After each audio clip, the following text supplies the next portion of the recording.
I'm going to have you start by telling me why you were out at the protests. What were you doing out there? Well, what I do is IRL streaming, and I just got out there. I just thought it was important to document what was happening out there, and I thought that a lot of people would want to see what's happening. I wanted to see what's happening, and I'm sure other people wanted to see it, especially live. I, the first protest I went to was the George Floyd one, from day one all the way to day two, three. I think I went like 5 days in a row. What was the feeling like out there at the George Floyd protests, since that was kind of the first one that set them all off? What were you seeing out there, and what was the feeling like on the street? I think, well, definitely that one was where there was the most anger, because the video obviously was hard to watch, the video, and there was just anger. There was a lot of anger. But for the first day, it was kind of the first day people were angry, but there wasn't anybody damaging. Everyone was yelling and just protesting and yelling. People took to the streets, but no one was angry. I mean, no one caused any vandalism or anything like that. It wasn't until like the second and third days that I seen like the things got ramped up. During the George Floyd protests, were the majority of the protesters peaceful, or could you tell if it was kind of half and half? What were the percentages of people that were there to actually protest, or people that were there to vandalize and loot? Well, the majority was peaceful. They were just people were angry, but they weren't crossing the line. People took to the streets for the first day. The second day, I noticed there was some young people that they started doing like little graffiti or like breaking windows. But I think it was the third day that shit really hit the fan. That's when it turned into an all-out riot. Yeah, as far as the cops, yeah, at that time I didn't feel the danger to the cops till they started shooting their rounds. That was on day 3. Before that, it was a very small group. I was there from when it was just a small group, and then it got a little bigger, and then like the third day, everyone came out. It got so big, and people were coming from everywhere. I guess all over L.A. County, even other parts of California. And I didn't feel in danger from the police at all, or I just didn't even think of it till they started shooting. Then I was like, oh shit. But I did feel the danger within the crowd because once it started going into a riot, you can that mob mentality kind of take over. So I did feel like shit, anything could happen here. Like no one had control. When you're in the crowd, does it feel unsafe in the way that police probably wouldn't come in and break anything up if you were getting, assaulted by a fellow protester or somebody that was looting? Do you think if you would have been in that kind of tough situation, somebody would have come in and pulled them off of you, or were the police just generally staying out of the area? Oh yeah, I don't think the cops would have gone in. No, they were just forming perimeters and trying to control the crowds. And maybe if it got to like gunshots or something, maybe they'd come in. But I think if it was just like fighting or getting jumped by a group of people, I don't think they would have gone in there. Were you covering the Jacob Blake protests? Yes. How was that different than the George Floyd protests? Were the numbers different? Was the feeling different? Talk a little bit about that. That one, for me, what I seen was pretty peaceful. It was people were angry, but the George Floyd one seemed to be like that was the one that set everyone off. That's the one that turned into a national riot, pretty much. But during that one, it was people. Obviously, the people that go out there either they're angry. You know what I mean? They're out there to protest what happened, and they're angry. But I didn't feel as much emotion as there was during the George Floyd. That George Floyd thing that was like a once in a lifetime crazy thing. When you're out at these protests, do you start to see the same press people every once in a while? Is it to a point that you can recognize the same people that come out to cover? Yeah, I see a lot of the same people. A lot of, you see a lot of the news, the mainstream news, the stringers, and just people streaming on their Facebook, Instagram, just civilians out there documenting. Does it seem like the police know where the press is usually located and they can kind of keep them out of the range of the pepper balls and the non-lethal equipment, or do they shoot into the press corps too? At first, I thought they did. Like I was able to just be filming in between the protesters and in between the police, like in that buffer zone. And I always identify myself. I kind of make sure, sometimes I talk to the cops, make sure they know that I'm there and I'm like not involved and that I'm not a threat. So I was able to just, film without a problem. Were you there the night that the crowd got trapped in 3rd Street Tunnel? Yeah, I got trapped in there with the crowd. Well, the protest was going down the streets in downtown Los Angeles, and they had gone through the tunnel, I think, because the protesters, they're protesting almost, I don't know, I don't go to all of them, but they protest a lot. They're doing their marches. What you guys see on the news is very little to the amount of actual protesting that's going out there, They've been doing it like every day. Those people are out there every day protesting. So they had gone through that tunnel before on other times, and I've been through that tunnel, filming. And this time they went through the tunnel and they shut it off on the other side. So it was like a surprise to everyone that they actually trapped people in.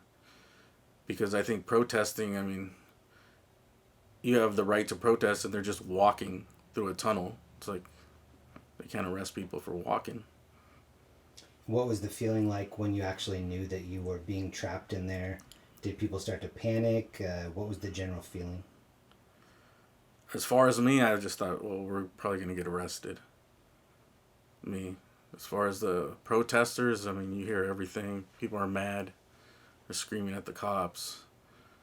There's anger. And, it just gets ramped up. Emotions get ramped up. But me, I was just like, well, maybe I'll be able to get out of it as media is recording, but who knows? Why was it important to you to go out and film an unedited stream of what was happening during the protests? What compelled you to go out there and get that long version of the events that were taking place? I don't know, I just like streaming, and I like the uncut, the rawness of the footage, and I try not to get involved. Early on, I did get emotionally involved. I would say something if I seen people doing stuff that I didn't like. I just kind of was like, okay, I need to play this more like down the middle and just let people that are watching decide what they want to decide, because I'm not going to change their minds either way, And I just wanted to document it, and it protects everyone. I think the camera protects everyone on both sides, the cops and the people out there. It doesn't lie. This is all new to me, like I have no experience with the riot police and stuff like that. So, I mean, it's kind of overwhelming what I've been able to see out there. The non-lethal rounds, those rubber foam bullets. They have another one. This is LAPD. The blue bullet that looks like that blue handball that looks like a badminton thing. Pepper spray. I've seen snipers later on at different protests. I've seen snipers on the roof. Some people say they're spotters, but to me they look like they were crouched like a sniper. I don't know why they would put a spotter on the roof. But I've just seen so many artillery, and now the sheriffs, they have a whole different artillery. They have different toys. They have those slinkies. Those giant slinkies that are like barriers. They can't arrest anybody till they have to declare it an unlawful assembly. Why are you in riot gear? It's not illegal to protest. Why are you in riot gear? Why are you in riot gear? Why are you in riot gear? Why are you in riot gear?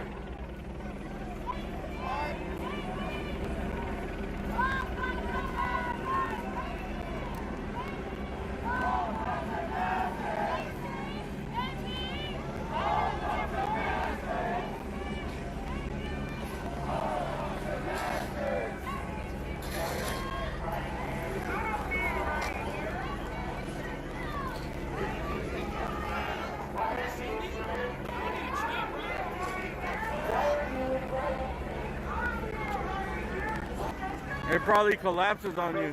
Just a giant slinky.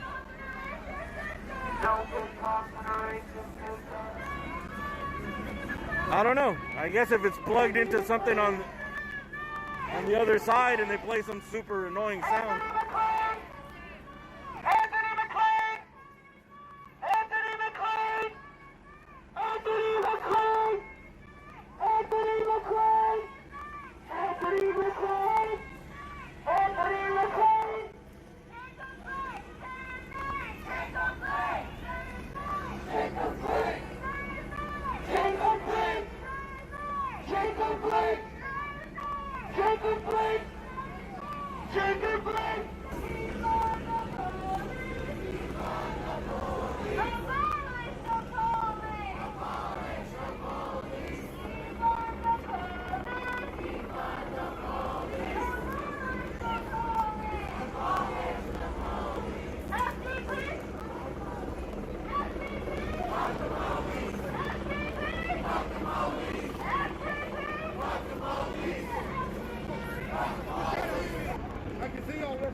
They have exploding grenades. They have flashbang. Right? I don't know if that's what they're called. Flashbangs, right? The usual mace, pepper spray. They have a Gatling gun type thing that rotates. I think that shoots the non-lethals. It's crazy, man. They look like stormtroopers out there with these big ass guns, you know? And what artillery and weapons do the protesters usually have? Weapon? I haven't seen the protesters have any weapons besides they start using for shields. They use umbrellas, and they use like frisbees or like maybe like a top of a trash can or something. You know, like rubber stuff to protect them from the mace and the pepper spray and the non-lethals. But at first, I didn't see that. At first, like going back to the George Floyd protest. It wasn't like that wasn't organized, you know. It didn't seem organized. But now on these other protests, since so many incidents keep happening and they keep coming out, they're way more organized. They have experience and they know what to look for, and they're very organized. Yeah. So I was out there the first day of the Dijon Kizzy when people started gathering at the site, at the site where it happened. In the neighborhood, they didn't allow people to get close to where it happened, but about like maybe half a block away, another half block this way, the crowd gathered, and the crowd gathered. And I went there, and I think the news that people were saying, I guess they were spreading through social media, was that the body was just been laying there for hours, and people were mad about that. And I mean, they're just. You can tell in the protests they're just fed up. Like, they just hate that people are dying over and over and over again and getting shot in the back.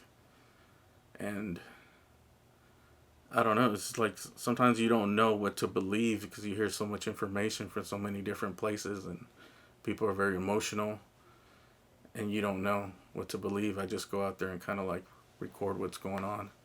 And don't take sides, really, Okay, yeah. So like after the crowd was there for a while, and people, they had the line where the sheriffs were, and where the crowd built up there in the neighborhood. Someone came out and announced that the family of Dejon Kisley wanted, they, out of respect to the neighborhood, they didn't want people there, so they moved to the sheriff's station, which is down the way, not too far away, and the crowd moved over there in front of the sheriff's station on Imperial Highway.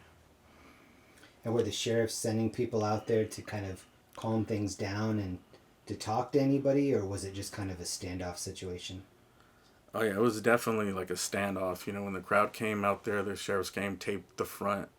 That first night, the crowd was able to go into the parking lot and almost to the entrance of that building there on Imperial, the sheriff's station, and they put up the perimeter, they put up the police tape, and I don't know, for the most part, I didn't see anything like any violence or any. Oh, did I see any? No violence. I seen like later on in the night there was like some graffiti they tagged on the sheriff station there, in between the crowd. Some people were tagging stuff over the sheriff station signs. On the second night of the protest, it looked like one of the guys that had a megaphone, one of the people that had a megaphone, he was dressed as a wizard. It looked like he got targeted by police. Did you see him get taken down? Yeah, I seen him get taken down, dude. I got a little bit on stream at the very end.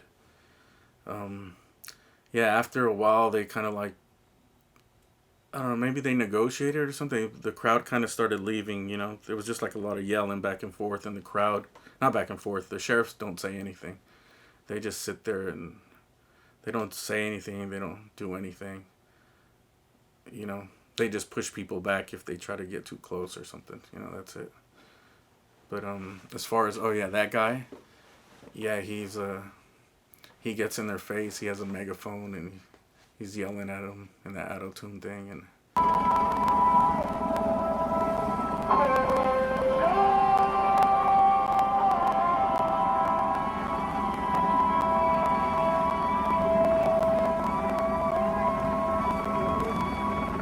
Kind of lucky auto-tune wizard wasn't around earlier. You're sweating in your shorts. They gave you the shotgun because you're the smallest. They gave you the shotgun because you're the smallest. And you like being a cop because you're small. You're small on the outside and on the inside. Yeah, why do they got this old ass man out here? Shouldn't he be the... He's mad because he's built like that. You should be mad at God, not at black people. Be mad at God for how you're built. I'm sorry you admitted this racist. I'm sorry that your life turned out this way. I'm sorry that your life turned out this way. I'm sorry. What's his name? Scumbag. That's his name. SpongeBob. His name's SpongeBob. This motherfucker is SpongeBob.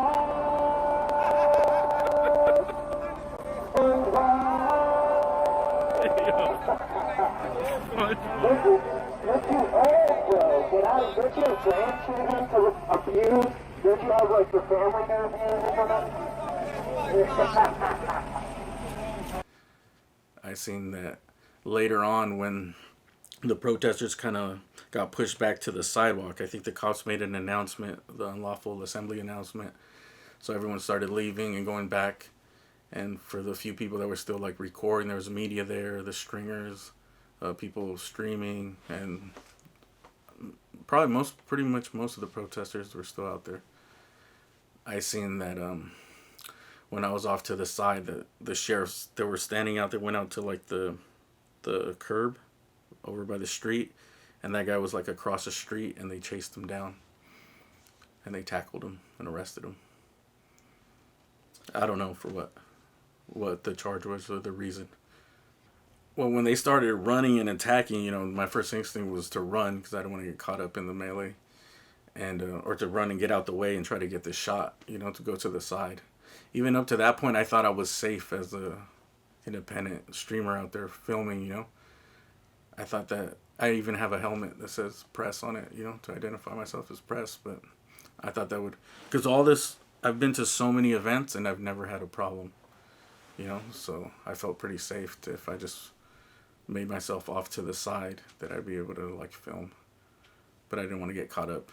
And your first instinct is to run when you see like, it's like an army, you know, it's like a military army running at you. And they went and they tackled that guy, and I turned around. I got the last, at the very end, the footage when they got him. And then while I was filming, it looked like one cop took 2 shots of pepper spray, or yeah, I think it's the pepper balls. It's not mace, pepper balls, right in my direction. He was shooting at me, but in front of a car in front of me. You know. Oh yeah, you can tell. Like after that, it was really like the tensions are high, you know, because now they're out there targeting people, arresting people, and just I think that's the first time that that I seen the sheriffs actually shoot stuff out into the crowd. That was that first night that I seen them shoot. I think they mostly shot the pepper spray and maybe some non-lethals. Maybe, I'm not 100% sure. I have to go back. And but when they started shooting that, what did the crowd do? Did they panic? Did they start stampeding? Like, what was the general like feeling after they started shooting the smoke and the pepper rounds? yeah, most of the crowd just, they turn away and they run. You know, they get out the way. That's your first instinct, is like, you want no piece of that. You know, you don't want the pepper spray. You don't want to get hit with the non-lethal. That thing hits you in the eye, dude. It'll blind your eye. You know. And from what I've seen, I mean, obviously they yell back. Some of the crowd yells back. You know, they don't like it. Nobody's gonna like it. You know, but that's as much as I've seen. I mean, I didn't see any of the crowd throwing anything at them, or, you know what I mean? Like, if anything, they put their shields up. Sometimes they get in like little groups and they have their shields and they back away. That's what I've seen. I've never seen myself. I've never seen at these ones anybody throw something at the cops, or like use a weapon or anything, or throw something. The most I've seen is like someone threw like an empty water bottle, like 50 feet. It landed 50 feet before the cops, you know what I mean? And it was empty. It was just water bottle. Everyone just kind of dispersed, you know, after that I've seen. I didn't see anyone get arrested except for that guy that got tackled. And, yeah, I think people disperse and they go back, and that was it for that night. And now we're talking about Tuesday, so the night that you actually got arrested. What was the feeling on Tuesday the 8th when you went to cover the protest? Yeah, you could tell, like, the crowd, you can tell that tensions are always going, it just keeps elevating. Like, you can tell that tensions are high. Each day it keeps going on. Like, it's like nothing's coming out of it, you know what I mean? It's just both sides are running into a wall, you know what I mean? Like, the protesters are running into the cops, and they're not doing anything, you know, they're not going to do anything. And the cops, I thought that they wouldn't do anything to the protesters, nothing too bad, but it changed. That night is when I seen that they unloaded a whole shitload of rounds. Non-lethals, the flashbangs. That's when I was hiding behind that car, and one went right over my head. 2 of them went right over my head, but one, there's a video out there where me ducking, you could see it go right over and shoot over.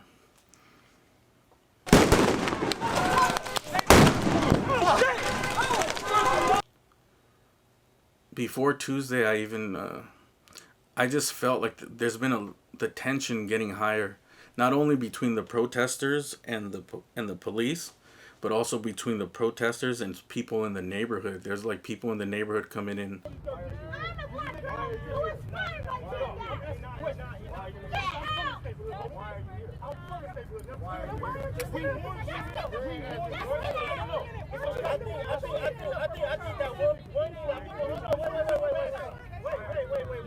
What was the child doing here at nighttime, whatever the consequences?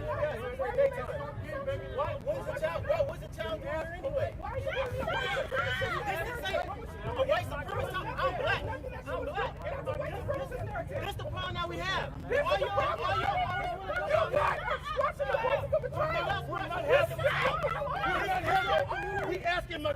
community. Please, and we do not come back to the neighborhood. We ask them politely, please, do not come back to this neighborhood and push this. Yelling against the protesters, or I see like people that are, and by protesters I mean it's not like one group. There's so many different people out there. There's groups, there's I guess people in certain political parties, there's individuals, there's people from the community, you know what I mean? Everyone's out there. The stringers, the news media, the live streamers, people on Facebook, Instagram, people's mom, dad, kids. There's not a lot of kids, but young adults, I should say. All right, so going into Tuesday, like the thing had been going on a few times. This is between the sheriffs. You know, this is a whole new department that these people are protesting against. Before, all the protests were kind of against the LAPD. So this was the sheriffs, at least the ones that I've been to. And you can just tell the tensions were they're high, dude. They're high between the police and the protesters. And with the protesters, there's also like, they're just individual protesters. There's groups. There's different political groups or parties or people that are just out there looky-loos. There's people in the neighborhood that come out, people that support. And there's just so many people out there. It's not like a centralized thing, you know? It's just anyone that's out there that's kind of against... I guess they're against the killings or the idea of the killings and of what's happening, and they're against the killing, you know. Whether you think it's justified or not, the people out there definitely don't think it's justified, most of them. So yeah, before that Tuesday, I even texted 2 people I knew that, like, I just felt like something bad was going to happen, because even within those people in the crowd, that there was people coming out and antagonizing the crowd, and kind of like there was infighting within the people on the other side. You know, there was fighting amongst the crowd side now, which I didn't really see before. Like, you would see it once in a while, but tensions were getting really high. And so I just had an overwhelming feeling that, like, something bad, like, this is not going to end well. Like, something bad is going to have to happen for something to end, you know, for the thing to end. Okay, so the night before that Tuesday, that's the first time I seen that they unloaded into the crowd. They unloaded a shitload of rounds, you know, like too many to count. If you look up the footage, it's out there. You can hear and see.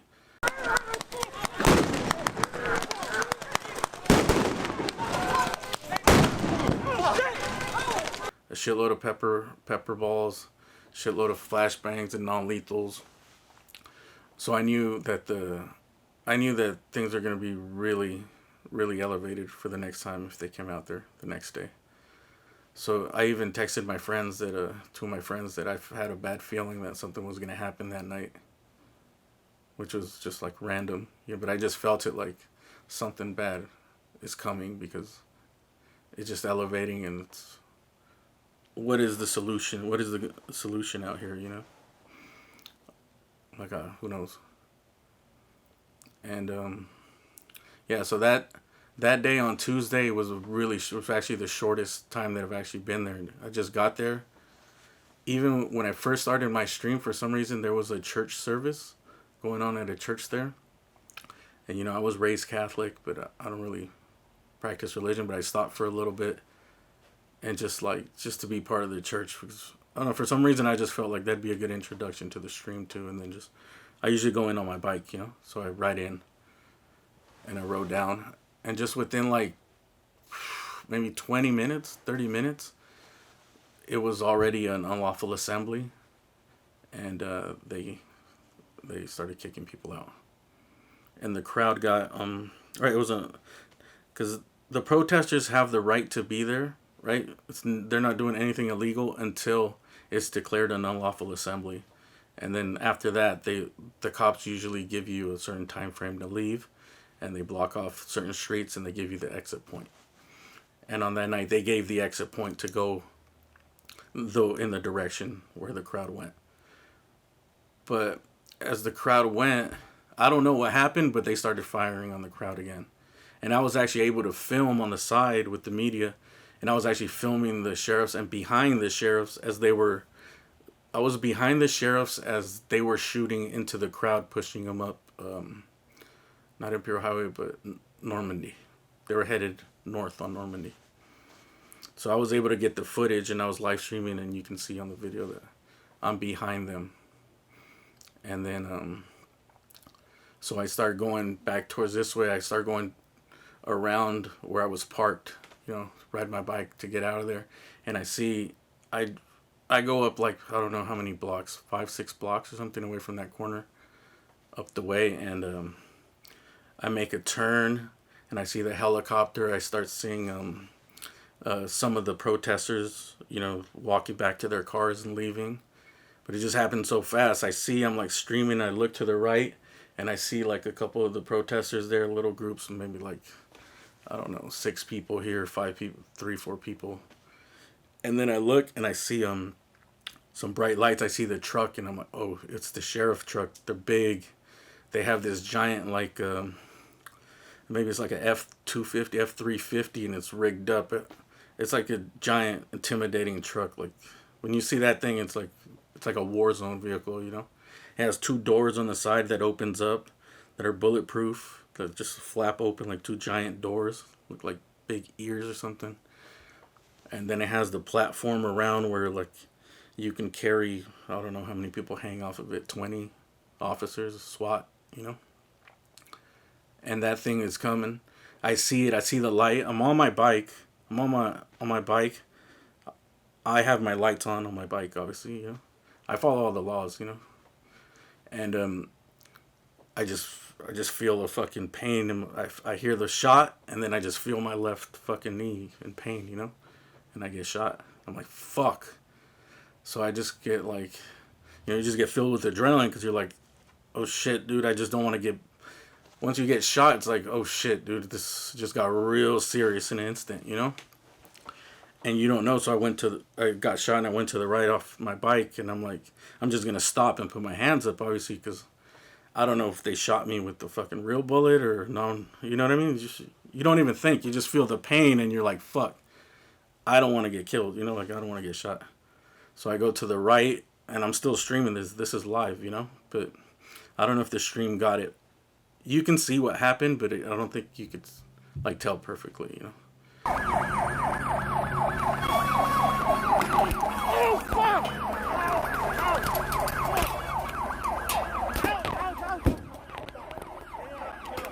Get on the fucking ground! Get on the ground now!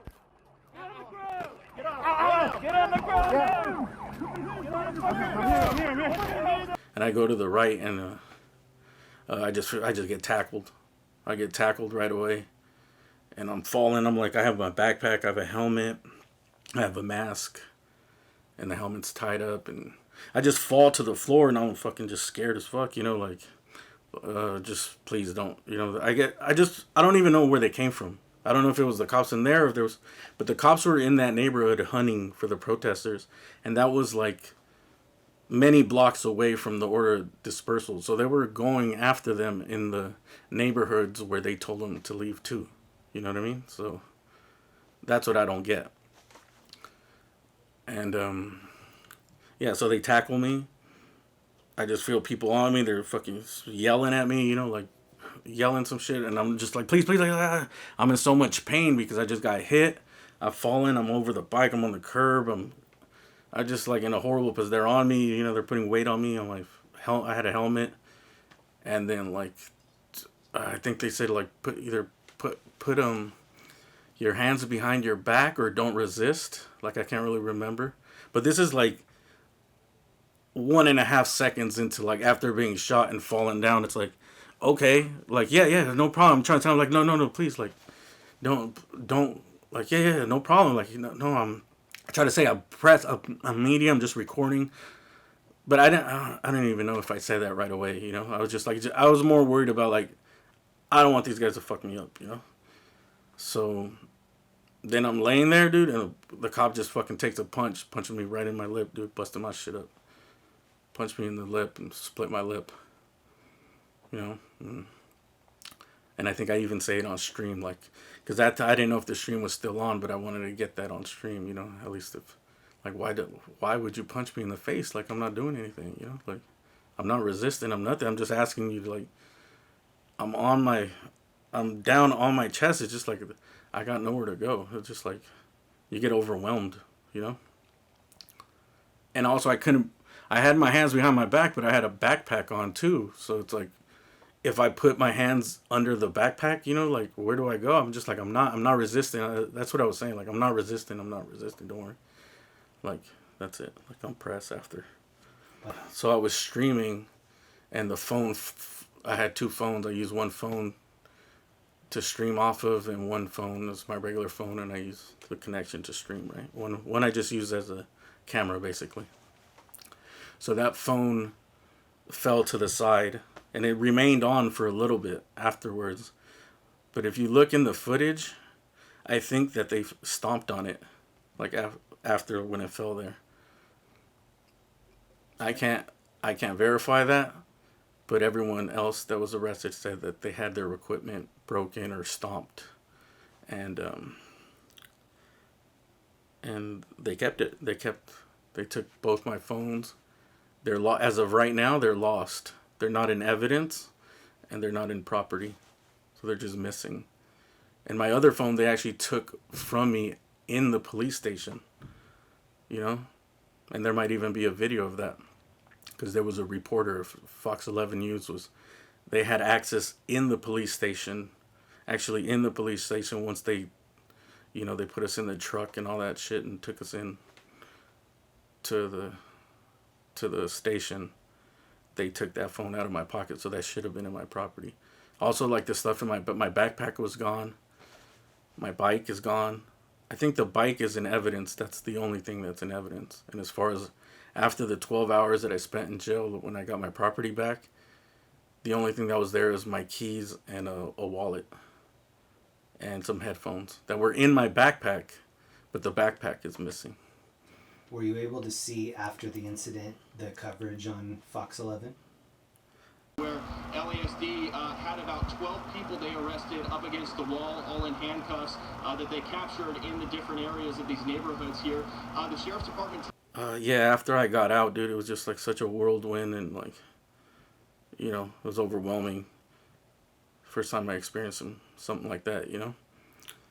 And, yeah, someone sent me the link. It was like, look, this came out on Fox 11, and look what they're saying. They're saying, like, anarchists, and people are coming in from other parts of the state to cause anarchy, and I don't know, it just seemed like it was super one-sided.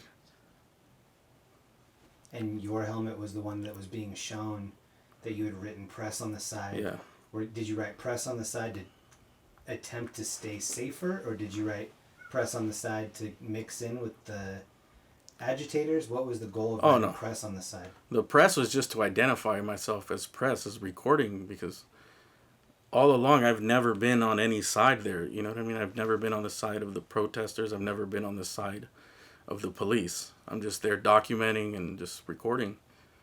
And yeah, so I didn't used to wear a helmet, but as things started escalating, I got the helmet, and then I would see the other press people, the other streamers. Everyone's wearing press to identify themselves, and I just had to put press on there, just, you know, to identify. It worked. It worked for a while, but that night, they didn't care. They didn't give a fuck. They didn't care. Did you see the video of the reporter? Her name was Josie. Did you see her get taken down, and did you see any of that? Yeah, I seen that after in front of the hospital. That shit gave me, like, some PTSD, like, seeing that, like, just seeing, like, because that was still fresh in my mind. I think I had barely, like, it was like a whirlwind. Like, after we got released, we had to go to court within, like, less than 48 hours. I already had the court date, you know? So I had to deal with all that, like, figure out, like, the lawyer showing up, like, what I had to do, if that we were going to get legal help or not, you know? And when I seen that tape, when did I see it, dude? I think I might have seen it Saturday. When did it happen? I seen it like Saturday night. Saturday night. I think I seen it Sunday. I think I seen it the day after. And it gave me, like, PTSD just watching it and seeing them. just tackle her and arrest her and putting the charges on her. Because that's the same thing that happened to me. Obviously, she's a more, I guess, verified or experienced journalist. What I do is, I guess, it's protected under the Constitution, but I wouldn't call myself a journalist. Up to the point that you were arrested, did you ever feel like you were in danger of being hurt, or did you think that because you were out there exercising your constitutional right that you had some sort of protection? Oh yeah, up to that point I thought I was protected, for sure, by the Constitution, by the law. And for the most part, you know, I was able to like just differentiate, like be different, apart from either side. So I thought I was safe, and I never seen that actually. Up to that point I don't think I've ever seen any media get arrested or anyone recording get arrested. Oh yeah, so like, yeah, when I seen that lady, right, was she from KCCP, right, the radio reporter, like it just brought up these feelings in me because the sheriffs don't have any cameras, you know what I mean? They can, like her, I think they got, the charge they put on her was obstruction of justice because maybe she didn't move out the way in time. She identified herself, but I don't know. But it's just kind of scary because you think like, okay, you're innocent till you're proven guilty, right? Like, you're not committing a crime. Even if you are committing a crime, it's, what crime are you committing? Like, not leaving in time, you know what I mean? Like, not listening. You're not, like, I find it super hard to believe that she actually, like, interfered in the arrest, you know what I mean? Like, did she stop the cops or something? Which, of course not. I doubt it. 99.9%. I really doubt that she's jumping in the middle to interfere with the arrest. If anything, she's recording on the side, and maybe they just wanted to get her for not leaving, you know? No, the scary thing is, like, you think you're protected, but the cops, they're not wearing any cameras, so it's your words against them. You know, they can put whatever they want on that ticket. There's no camera. They can write you up for whatever they want. Whether they'll do that or not, it's really up to them. These less lethal munitions were fired into a crowd that included children, several members of the press, and legal observers. This is what this community has been subject to for the past several nights. The narrative that the sheriffs are painting is of outside agitators doing damage to the area. As someone who has been here every single night, I can say with authority that that narrative is false. And Sheriff Alex Villanueva should know that because he was here on Monday night. Members of the community were yelling his name and trying to get his attention. He stayed in the back. He had his sheriffs put their flashlights on people's faces while they were calling for Alex Villanueva. So when he says that they're outside agitators, that is a flat out lie. Members of the community were pointing out where they live and asking him to come speak to them, and he ignored them. The weapons that the protesters have come with are words, signs, prayers, and sometimes bubbles. Yes, bubbles. And yet for 4 nights in a row, this community was subjected to attack. Beanbag guns, rubber bullet guns. Hey, bud. It's absolutely terrifying to feel the effects of pepper bullets being sprayed at you, and then to immediately have that feeling followed up by hearing a flashbang above your head and a Springer grenade at your feet. And that's only what I experienced. And I'm not a protester. I'm a third party. This is how the sheriffs have chosen to respond to the community's demand for justice and an end to police violence. In addition to targeting the community, the sheriffs have also been targeting members of the press, legal observers, and street medics. On several occasions, the sheriffs have been shining bright lights directly at photojournalists and camera people, despite their very obvious press badges. And as I mentioned before, several members of the press have been very obviously assembled together within the crowd when sheriffs opened fire indiscriminately with their less lethal weapons. In much the same manner, the sheriffs also shined their bright flashlights directly in the faces of legal observers. They were not panning through the crowd, they were directly pointed in our faces. In fact, while I was speaking to the commanding officer the other night about why none of the sheriffs were wearing name badges or wearing badges at all, he directed an officer to shine a light in my face and simply told me he knew my name, He knew who I was and that he was done speaking with me. That's intimidation at its finest. The sheriffs also spent a lot of time training their flashlights on the street medics stationed at the back of the protest. These medics were not participating in the protest. They were simply on standby in case of injury due to these munitions. A car full of medics ended up getting arrested driving away from the area that night. The actions of the Sheriff's Department have terrorized the neighborhood and only serve to emphasize why the community feels the need to speak up at all. Simply put, the violence and brutality at the hands of the sheriffs in response to the community speaking up for the death of one of their own needs to stop. Thank you.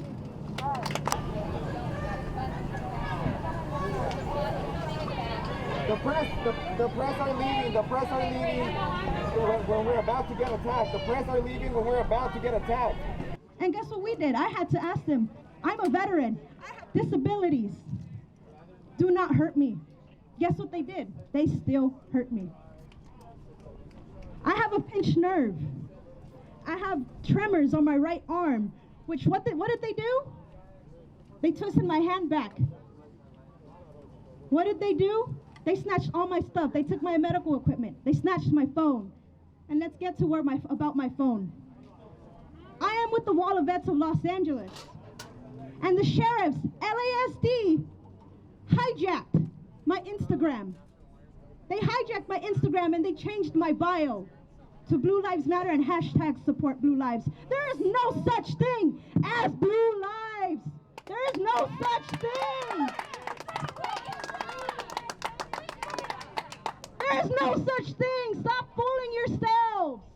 You're brown, you're white, you're black, you're Asian. There is no Blue Lives. Under my arrest, I experienced a lot of people being in fear. I watched Liliana, her hand cuffed, purple, bloody, in the back of the van, begging and pleading for them to loosen up the cuffs. We've asked them, please, she needs medical attention.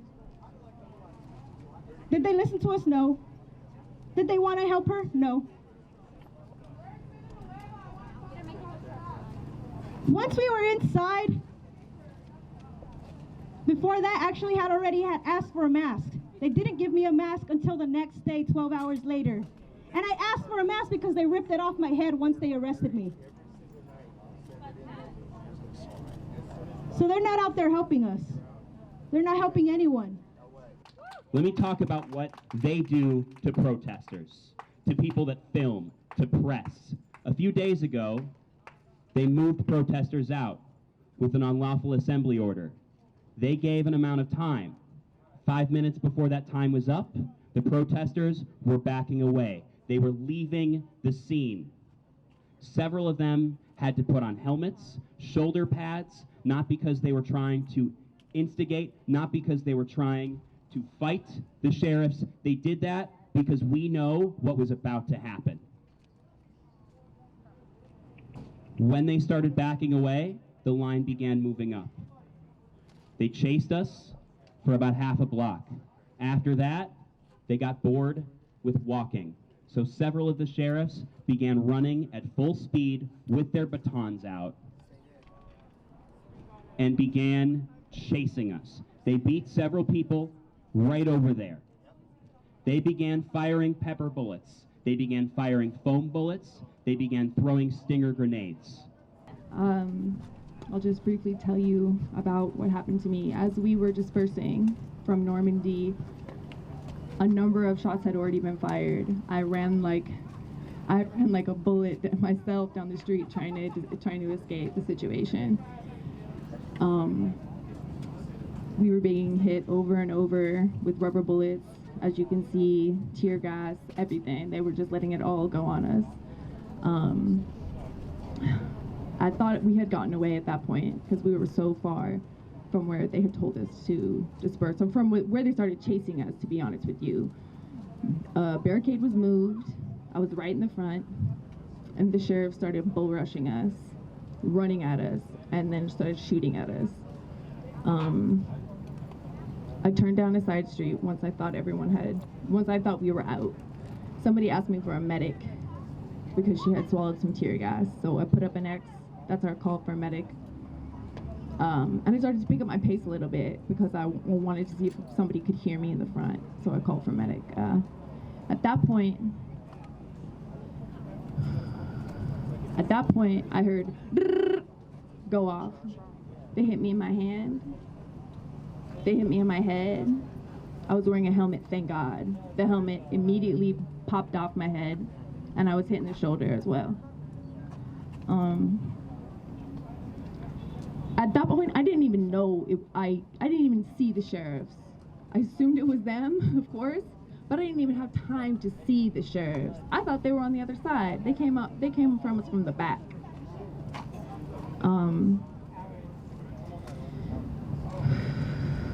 So at that point, I was just trying to get cover. So I ran behind a car because I literally was just getting pelted and pelted. I kneed behind the car. There was a sheriff, and then all of a sudden there was a sheriff in front of me pointing a gun in my face. I put up my hands and I said, "Don't shoot, don't shoot." I was just shaking like a leaf, like, please don't shoot. I was crouched down behind this car, and then another another person. I had no idea who it was or what it was, because again, it came from behind. Grabbed my body. I had a backpack on. I'm a member of the press as well. I had my camera on. And he was wrestling with my body, trying to get a hold of me around my body and around my backpack. And then he grabbed my ponytail. Once he got a good hold of me, he ripped me from behind the car, slammed me down into the ground. I was like, my camera, I'm not resisting, my camera. Smashed my camera. Smashed my head into the ground, put his knee into my neck, into my back. See? Can you see that? Zip it down a little bit.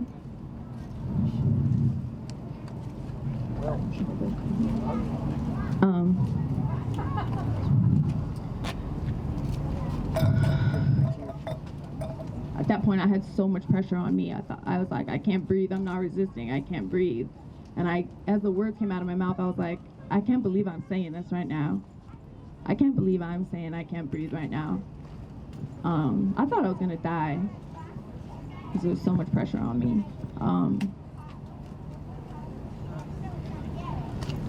With the knee on me, that's when I felt him rustling around for cuffs. Then he put the silver cuffs on me. I was like, my hand, I've been shot in my hand, like I said.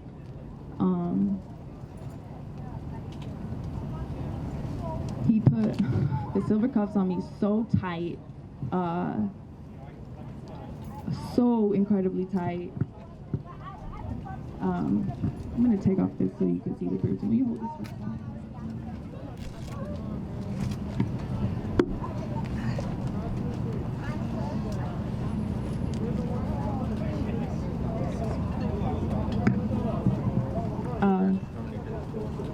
This was on Tuesday.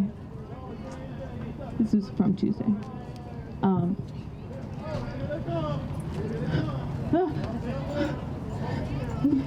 Okay.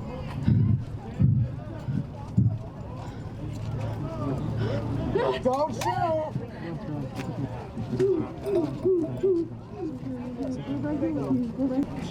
I was here Tuesday night, and I was hit twice, once in my shoulder, once in my leg.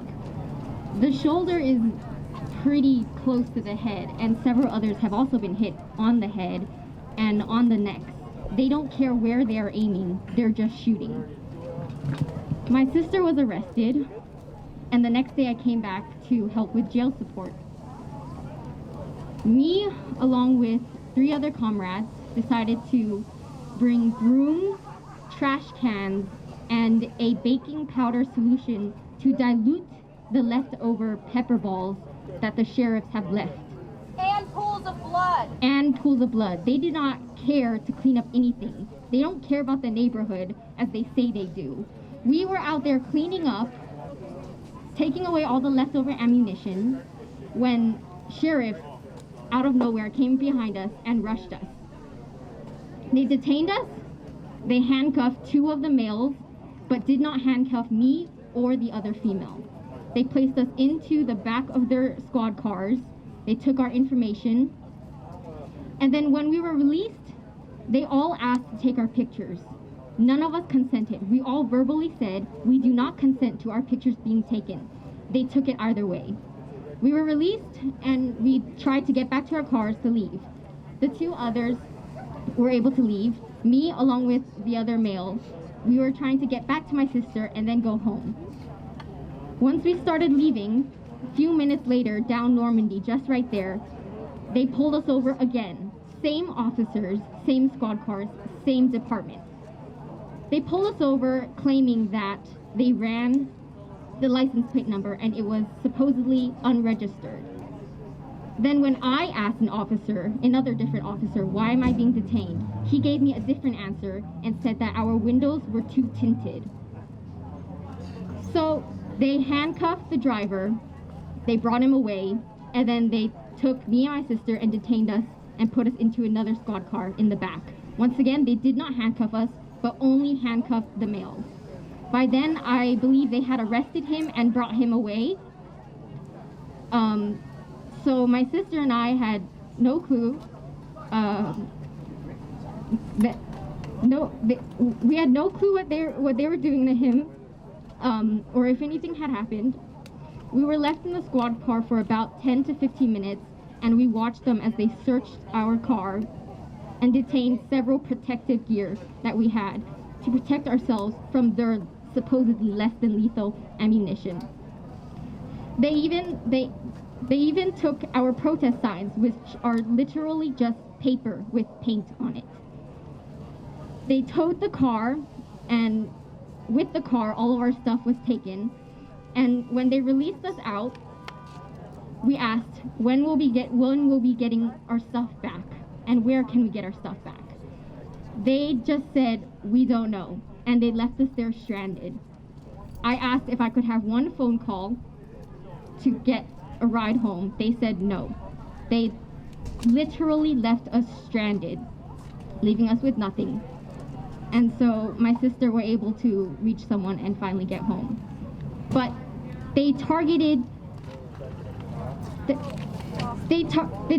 community members that were just trying to clean up their mess, and they tried to criminalize us, saying that we were spreading harmful substances. We were just trying to clean up. Thank you. For no reason. There are dried up piles of blood on the streets where they've injured people so badly that it stains the sidewalk days later. The second night that I came out, I was shot 4 times with rubber bullets and pepper balls, all along my left side. I could tell they were intentionally targeting me because every shot that hit me was nearly touching each other. And that night I wasn't wearing any riot gear. I wasn't wearing armor. I wasn't wearing knee pads. I was wearing a black dress, just a simple black dress. And they shot at me simply because I had been speaking. And then the next day I was shot 3 more times.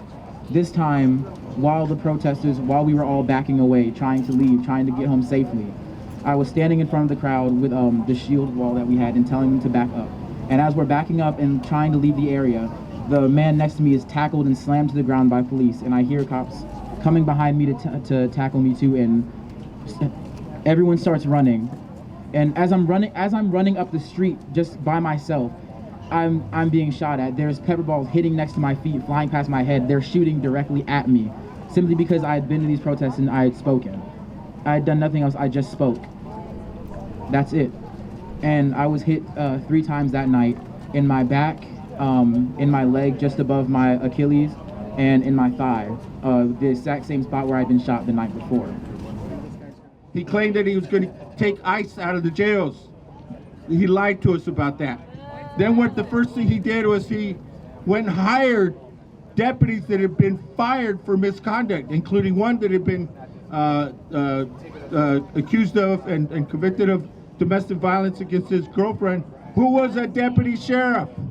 Hired him back. the board of supervisors said, no, you can't do that. He did it anyways.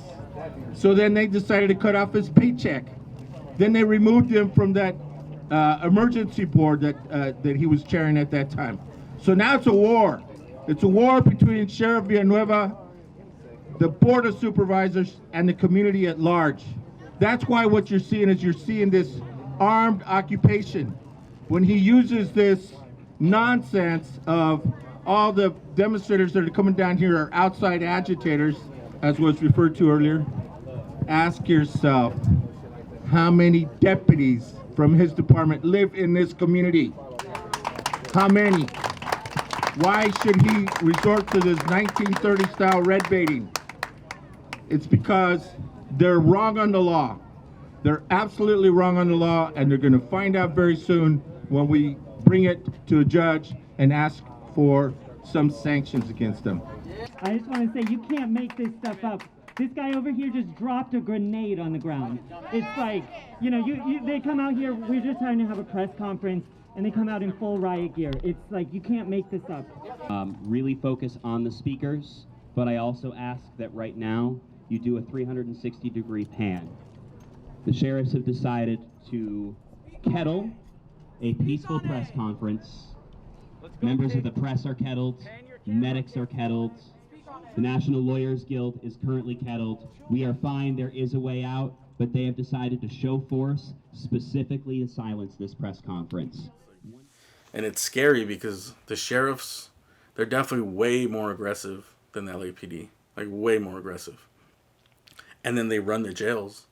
So it's like, you do not want to become the enemy of the sheriffs. You know what I mean? Like that. I learned that for sure.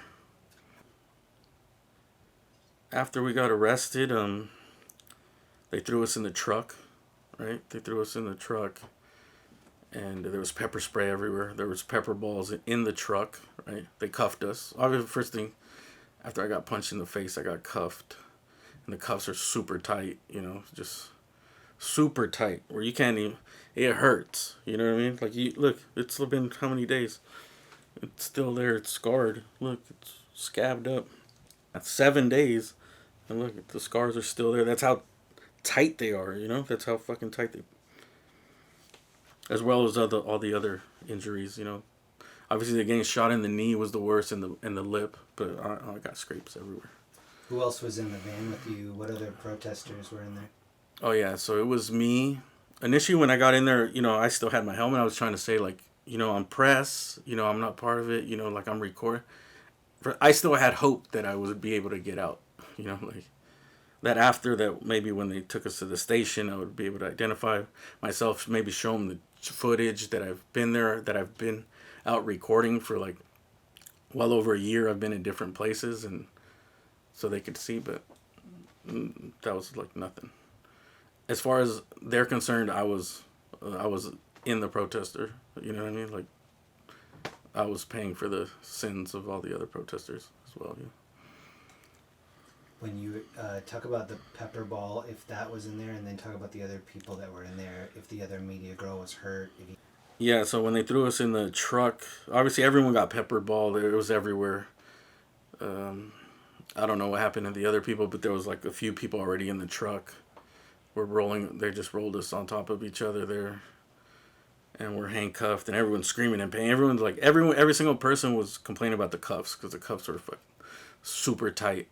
And, like, every time you move, they're like, move over, like, but it's like, dude, move over, but move over within 1 second. You know what I mean? Or, like, move over, or you know what I mean? It's just, you know, it's like a threat. I don't know. I took it as, it's like a threat. Like, if you don't move over, we're going to rough you up, you know? And you're saying, like, please, I am. You're in the cuffs. You're already there. Like, you're not fighting back. You know what I mean? I'm not saying anything. No one's saying anything. There was some people in the background getting arrested that were talking back to them. But as far as the people in the truck, everyone was quiet and not saying anything. Everyone's in cuffs, you know?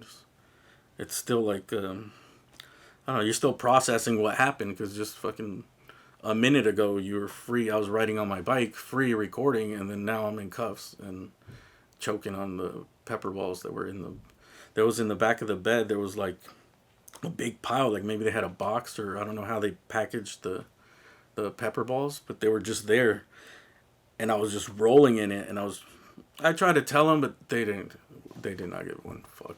You know what I mean? You're rolling in it, they're like laughing, dude. They don't give a shit.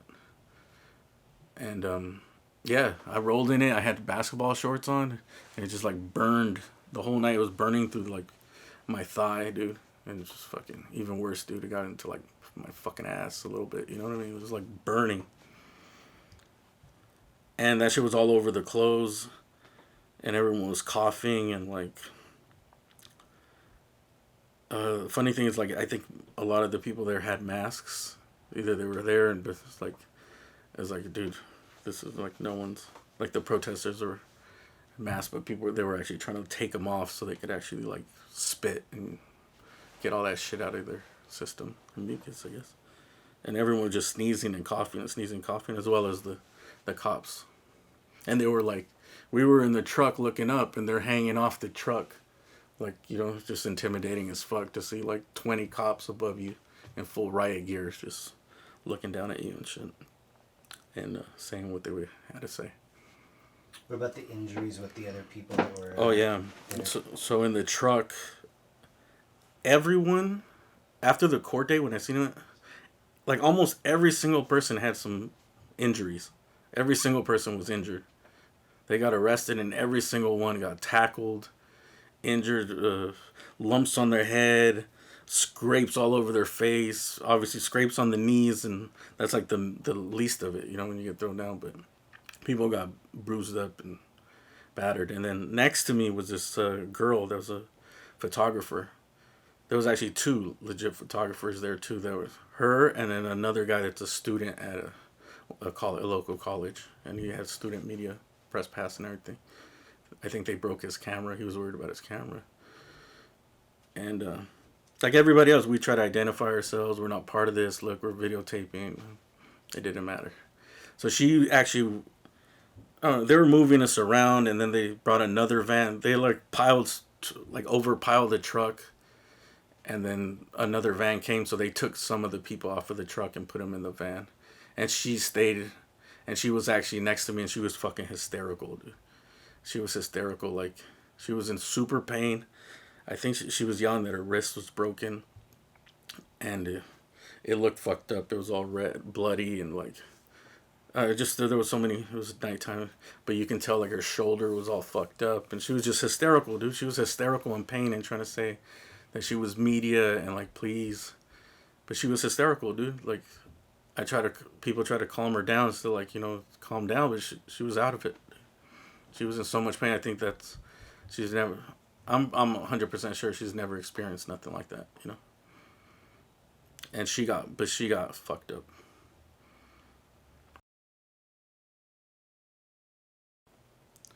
Oh yeah, so like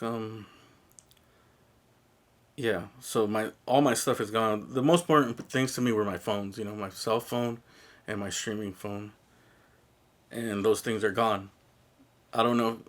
It looked like they stomped it or at least kicked it. I asked, when I was in the truck, I asked the guy, like, when I said, I'm press on media, you know, my cell phone is over there and some of my stuff dropped. Do you think you can get it? And they're like, no. Like, we'll see. Yeah. Or I think they're like, yeah, sure. But, like, at that point, I still had hope that they were going to get. I thought there was like, okay, this is an arrest. You have your rights. And maybe I didn't put up no fight whatsoever. I was talking to them as sir, yes, sir. When they were trying to lump me in the protest, I said, look, I'm here independently. I'm not a protester. You know, like, I thought, for some reason, I just still had hope that I would at least get my property back. It's right there. It's right there, you know, like, it was in my hand when it went down. It's just, I thought they would at least collect it as evidence or something, you know. But it didn't turn out that I got it back. It just disappeared. I did have my other phone in my pocket, and that one they took out of my pocket when I got to the station before they put us in, and that one's gone too. Just disappeared. It wasn't in my when I finally got released. We went from there. We spent like, I don't know, five hours at the sheriff's, and then they transferred us up to county. And when we got released from county, it wasn't in the property. None of the phones are in my property or my backpack, and just other stuff. I had like batteries, cables, stuff to stream, equipment, selfie sticks, little tripods, stuff like that. So it's missing. It's just gone. And I don't know. Oh, after I got released, right? After I got released from county, I mean, it just throws like your world upside down. You know what I mean? When you just come out of jail, it's like you don't have anything, right? Even like when I was in jail, in the thing, I had pepper spray that it was all over me because we were rolling around in it in the truck. It was all over my shorts and my shirt. And the guy that fingerprinted us actually was like, "Here, do you want that shirt?" And I was like, "Well, yeah, I want this shirt." He's like, "But it has full of pepper spray." I was like, "Yeah, but," I was like, "Yeah, if I can get another shirt, So I guess he has to tell you, like, you need to actually, like, give up the shirt so they can throw it away. And he gave me an L.A. County shirt, right? And I got transferred to L.A. County in that L.A. County shirt. But after being in that jail all the time, when they released us, I had to give back. You get put in everything, dude. Pants, socks, underwear, the shirt, which I already had on from the other jails, the same one, and the shirt that goes over the whole uniform, And you have to take it off so you can leave. But I didn't have no shirt since I gave up that shirt over there. And they gave me like this cheap ass jump. I was like, I'll walk out of here. I was just like, if I'm getting out of here, I don't care, dude. I'll walk out of here in my fucking boxers right now, dude. I don't give a shit. I'll walk out of here naked. I don't care, dude. I just want to get the fuck out of here, That's all you think, bro. Like, you just want to just get the fuck out of here, no matter what. But the guy was cool, and, like, he gave me this jumpsuit, like a all black mechanic one-piece jumpsuit that's made out of, like, this paper-thin material, dude. I put it on, and it ripped right away. It fucking ripped. And I was holding it. I was like, oh, shit, dude, please die. I just didn't want any more delay. Like, I just want, get the fuck out of there, dude. That was, like, the worst. Whatever those 12, 13 hours we were in there, dude, it felt like months. You know what I mean? Just the isolation, the coldness, the being in a limbo of not knowing what's going to happen. And also, like, you have to memorize everyone's number you have to have in your head to be able to call people. And, like, I don't have anyways. And I got released. So that one, he was like, I'm not going to let you walk out of here with that. And he gave me another one, and I got released in a jumpsuit like that. And I walked into the sheriff's station. No laces on the shoes. They give you the shoes. And in that jumpsuit, I didn't give a fuck. Once we got an Uber back to the station. And I went in there to try to retrieve my property. Luckily, it's like fenced off. They have the slinky and the tape. Like, the station is basically closed. The sheriff's station is closed. But I was outside, and I waved a guy that works there, like the clerk, for the sheriffs that works at the desk there, and he let me go. I told him, I was just like, waved him. I was like, can I go through something? I was like, not taking any chances, dude. I'm not crossing this fucking slinky whatsoever. I figured, like, well, it's a police station. It should be open to the public, but it's in the parking lot. I'm free right now. You know what I mean? I thought I could cross, but I was like, no, I'm not crossing that shit. But finally I waved, and then when he gave me the okay to come, I went, and I called the property. I asked about my phone, and nothing was in there. I think only the bike was supposedly in evidence.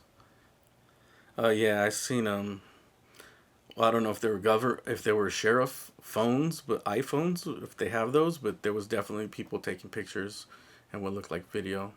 When we were in the truck, I seen somebody recording, and then when we were in the back at the station, they actually took our picture. They took everyone's picture. Like, we made us go front and left with a personal cell phone. It looked like, I don't know if those are sheriff phones or what, but to me it looked like a personal phone, like they were building up some type of database. And were you actually arrested, or were you just detained? Oh, I was arrested. Yeah, I was fingerprinted and cuffed and put to jail, and then went to county. And the charge was failure to disperse, misdemeanor. And have you been back to any protests since? Have you tried recording anything? And if so, what was that experience like? I haven't gone to any protests since then, because I didn't have a phone. It took me a few days to get a phone and equipment, so I hadn't gone back, but I did go back to when I went to film for a little bit outside of the hospital, because what happened is some kid shot two sheriffs. You guys probably heard about this in national stories. Shot two sheriffs in the head outside somewhere in Compton, and they had transferred the cops to that hospital, and I went out there and recorded it. That's it. Just to report on it, show people what's happening, because people called me and told me that there was like a shit, like the whole platoon had gone to the hospital. They actually closed down the hospital, locked it down. And even when I got there, there was like, there had to be at least 50 or 50 plus, just all the vehicles, the whole thing going down the street. I guess they were leaving, but it was crazy. I didn't see I just seen a handful of people in the corner. It was, to me, I was like, they must have got some type of threat call or something, because there were just so many cop vehicles, dude. Those F-350, you know, those militarized trucks, dude. There was like 5, 6 of them. They brought everything, dude. Every SUV, every car, anything, dude. You see it all, dude. Yeah, I would just say, like, in closing, dude, that it just opened my eyes up to how things really work, and like how unsafe it is, and how your freedom could be taken away just like that, you know. And also, like, that we need some cameras for the sheriffs, you know, like they need to have cameras to protect themselves, as well as, see, maybe all of this could have even been avoided if they had the camera during the Dejan Kizzy incident. You know what I mean? The big argument is that Dejan had a gun on him, supposedly. This is allegedly and supposedly, you know, because I just kind of film and report what's happening. And as far as like the actual story and like, I don't go research too much into that, you know what I mean? I kind of just show what's happening in the aftermath, and that has to go through the court system, you know what I mean? That's not up to me, that's up to the viewer, and that's through the courts, you know? That's not my job to decide that. And if they had the cameras, they could have, you know, it would be way more easier to see if it was justified or not, you know?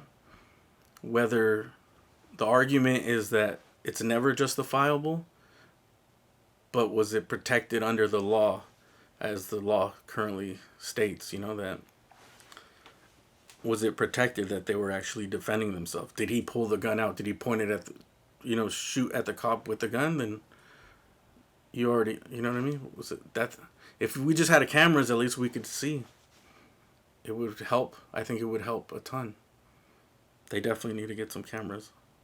I was amazed that they didn't have any. LAPD has them. I mean, I think me growing up, I faced a shitload of fucking harassment, profiling, getting pulled over, getting your car searched, like over and over again. And the thing that's, I think, changed that is that now the cops have cameras. You know what I mean? There's accountability. Before, they could literally get away with whatever they wanted. I'm talking about LAPD. You know, most of my interactions were LAPD growing up. And I can't even count the times that I've been stopped, frisked, pulled over, you know, get the car searched, pulled over, where are you going, where are you coming from, all this for what? And then they'll say something like, your exhaust was too loud, when you have the stock exhaust from the dealer, you know what I mean? Or, you know, your license plate frame light was out, but you're coming the opposite way of me, you know what I mean? The front plate, and you do a U-turn to get back behind me, and you go back after they leave and it's not out, you know what I mean? They would get away with stuff like that because those were the policing tactics before. And obviously that's not allowed anymore because there's cameras and there's accountability. So I would just want to say that I'm not against the police. You know, like, I'm not against the police. I'm not against the protesters. I'm just an individual, one guy. Actually, I'm in the worst position because it almost seems like you have to pick a side out there. You know what I mean? Like, everyone is forcing people into certain sides. And like, well, what if you're not on the side? What if you're a centrist? If you're just like, well, I agree with some of the stuff here and I agree with some of the stuff here. You're just like in the middle. Then you have no support. It's like anyone could turn on you. And there's been a lot of, especially with the internet, there's so much misinformation. There's so much like toxicity, so many negative people out there that like, even me when I'm live streaming, it's like, they call me all this shit. It's funny because it's like, they call you Antifa, right? And then they call you Trumper if you're like doing another thing. It's like, I'm everything. You know what I mean? It's like, they call you everything, dude. As well as other horrible things, but they call you like, you're a shill for Antifa, or you're a right-wing extremist or something because you said something that agreed with something. You know what I mean? That's it. Because you don't hate Trump. Like with a passion or something. So as far as the live streaming is just, it's like so powerful. You know what I mean? Because there's no lying in it. There's like no way to manipulate the footage. There is afterwards, I guess, if you want to just chop a little piece here that agrees with what you're trying to push or their agenda. But it also protects everyone because the cops aren't wearing cameras. And so people need to film themselves, and that filming, those streamers are really important because it's going to help people. Something horrible is going to happen and it's going to be caught, and it's going to save somebody's life probably, you know, from being wrongfully convicted or to bring justice one way or the other, because that shit doesn't lie, you know? So I think it's important. And also just, I don't like the way the media covers stuff. You know what I mean? Like, it doesn't cover, like, why aren't the news media doing this? You know, like, they show up on the perimeter, they take their little 60 seconds of footage here and there, and then the clip is like 15 seconds of like a couple South L.A. Things got rowdy. They just show like whatever, shooting, people with signs, and that's it. But when I'm out there, you see everything that's going on, you know, you see it all. You see the background, you see the people talking, you see the cops moving in. You can see what each side is complaining about too, you know, like you can see the cops being too forceful. Like at the press conference, they surrounded, it was a legit press conference. News media, all the news media got there, it was live on some of the channels. Lawyers group was there. And the cops surrounded it in full riot gear because it was outside of the police station. So I think that they need to learn from that to not like not antagonize and bring the you know what I mean? Like to not, what's the word I'm looking for? Antagonize or like escalate. Yeah, escalate. They're kind of escalating it by doing that, you know? Not kind of. It is, because they go up to you as close as they can. They establish the perimeter, and it's like they have all these weapons, and they're in full riot gear, and they bring out the big trucks and the slinkies and all.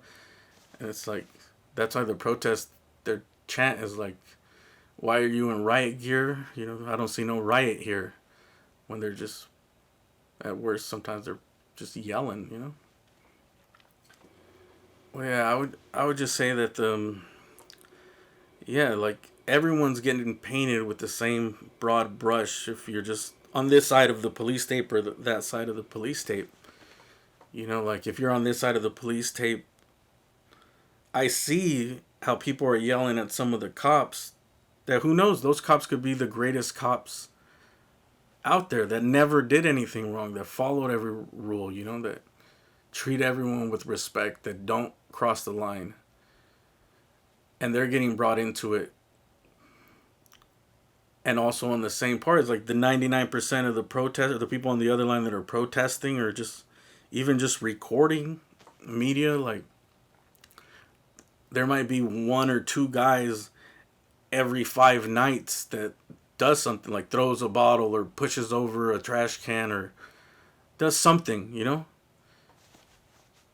But both sides are taking it out on everyone on the side, you know? It's like, instead of would seem would be more reasonable is to get the people that are actually, you know, doing the thing, instead of taking it out on such, just as a group in general, I guess, large group.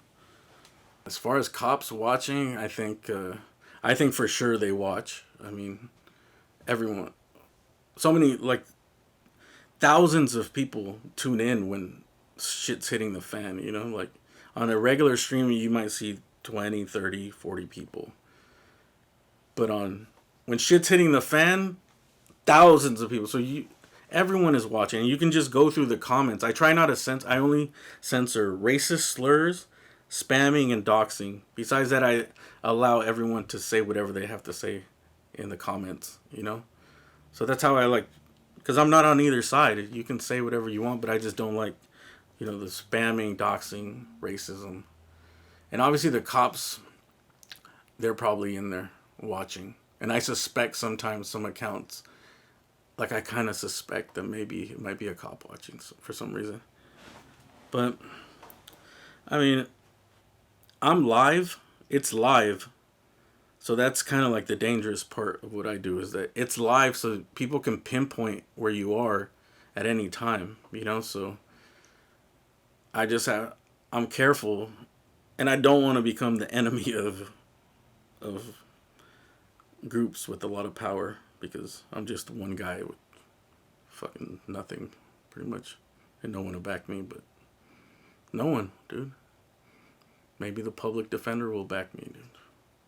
But I don't like the track record with public defenders, so I'm trying to avoid as much as I can. I definitely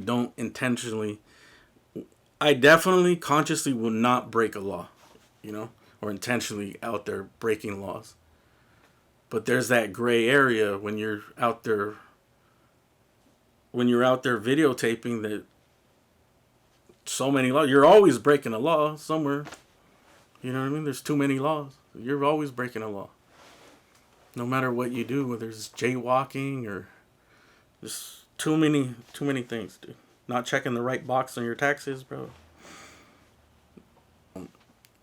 Yeah, definitely I think that the groups need to come together. The sheriff needs to come out and like actually integrate with the community and talk with the community and talk with the protesters. You know what I mean?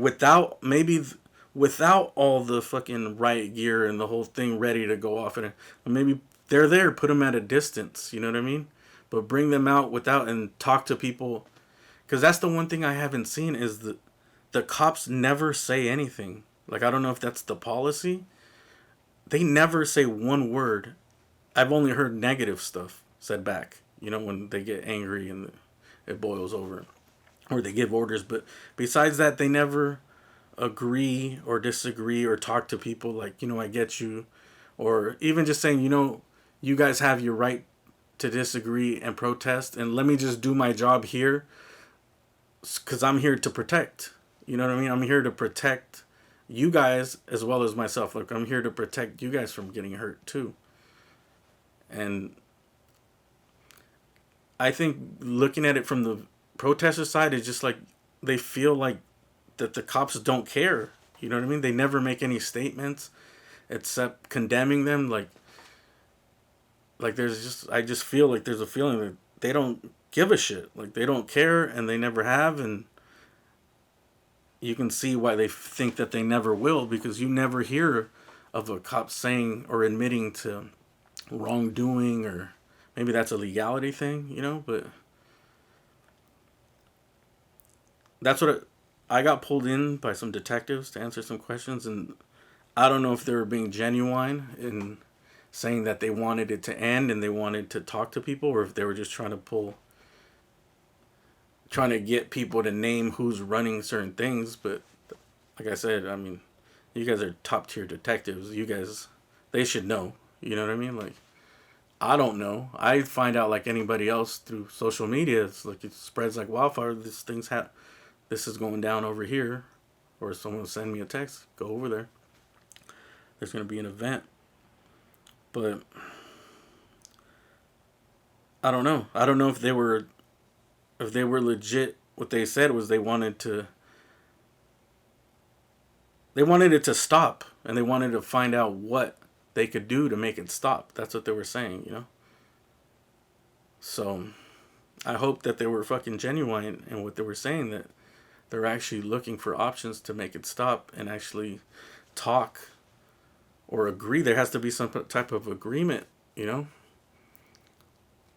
But it's just so complicated. I don't know. Because it's not like people are going to stop getting shot by the police. Like, I don't see that. It's almost like we need a weapon in between the gun and the taser or something. You know what I mean? We need like a laser Star Wars gun or something that'll incapacitate people without killing them, you know? Like, maybe Elon Musk needs to fucking hit the R&D room and, you know, stop giving us like an electric car or whatever he's working on now. Do the electric toilet or some shit. The solar powered porta potty. Yeah, as far as like what they can do to, I guess, bring peace. Like, I'm not sure, dude. You would think that like the protesters would, or the people, I'm not even saying protesters because there's so many different people on. I'm just going to go by the police tape. On this side of the tape is the police. On this side of the tape is everyone else. Protesters, political groups, individuals, citizens. You know what I mean? Just like some organized, some not organized. Like each side would point out the bad apples on each side. And that would help bring the sides together. You know what I mean? Because there wouldn't be that as much friction. But I don't know if that's possible.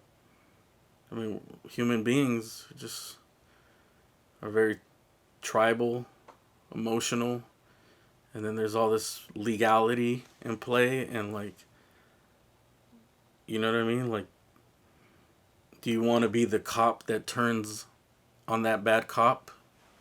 Like, you know what I mean? Like, you're already on that side. You see the power that's there. Do you want to be against all that power? And also on the other side, do you want to like turn someone that's on your side in but that's actually crossing the line, you know? So I don't know if that's possible. I don't know. Who knows? We'll see. Tune in and we'll see. The live stream maybe, and hopefully I don't have to pick any sides and I can just keep bringing the coverage. My channel is Alien Alphabet on YouTube, and I'm like in a niche called IRL, live streaming, but I also like, this is IRL, you know, it kind of stands for like incorporating real life or in real life streaming. But I also like being out, I just kind of stumbled into going into these protests, you know, because I thought it was important. And I'm going to be out there, you know, like I'm still going to be out there. I'm going to be way more careful. I definitely don't want to become the enemy of any police department, any political group out there. But it's almost like inevitable, you know, that you're out there, that people are going to turn on you. But I'm just hoping for the best on that I'll be able to navigate, you know, free of any more harm. But yeah, if you guys want to see, I'm based in Los Angeles. Not all my streams, I kind of private them. I leave the ones that I think are really important up, you know, like that are protest coverage, stuff that I think people need to see that the media is not showing. But I do a lot of nonsense too, like comedy, lifestyle. L.A. is real low tier entertainment, but you should still sign up because I'm doing it.